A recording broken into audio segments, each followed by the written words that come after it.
Ну, во-первых, охуенно, блядь. У него реально геймпад Xbox. И вы донатите по 20 рублей. А педали для чего? Это у него лайк, дизлайк и подписка.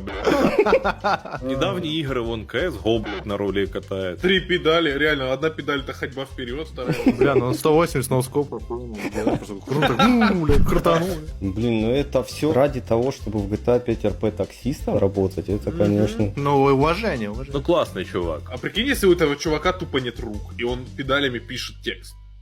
Да не, ну нахуй. Ладно, не надо. Это все надо было. У него много денег, поэтому въебываться не Но он надо. пуст в душе, мне кажется. Пусто в душе. Да, у него пусто в душе, мне кажется. Понимаешь, мы предметами замещаем нашу пустоту. Ну, это да, как люди с маленькими членами покупают маленькие машины. Сори. Маленькие машины? А у меня средняя такая машина.